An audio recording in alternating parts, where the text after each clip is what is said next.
So hi guys, social media గురించి ఒకటి చెప్పాలనుకుంటున్నాను. యాక్చువల్గా సోషల్ మీడియా వలన ఎంత బ్యాడ్ ఉందో అంత గుడ్ కూడా ఉంది నిజంగా.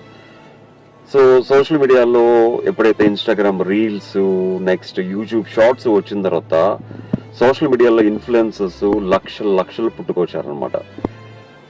వాళ్ళు మేబీ వాళ్ళ ఫాలోవర్స్ కోసమో, జనాలు అటెన్షన్ నా మీద ఉండాలని అనుకోవడం కోసమో, లేకపోతే ప్రజలకి నిజంగా హెల్ప్ చేయాలనుకోవడం కోసమో, whatever it is there, వాళ్ళు చేసిన హెల్ప్ సోషల్ మీడియాలో పెట్టిన తర్వాత వాళ్ళని చూసి కొన్ని వందల మంది ఇన్స్పైర్ అయ్యి ముందుకొచ్చి వాళ్ళలాగా హెల్ప్ చేయడం మొదలు పెడుతున్నారు. సోషల్ మీడియాకు ఉన్న పవర్ అలాంటిది అనమాట.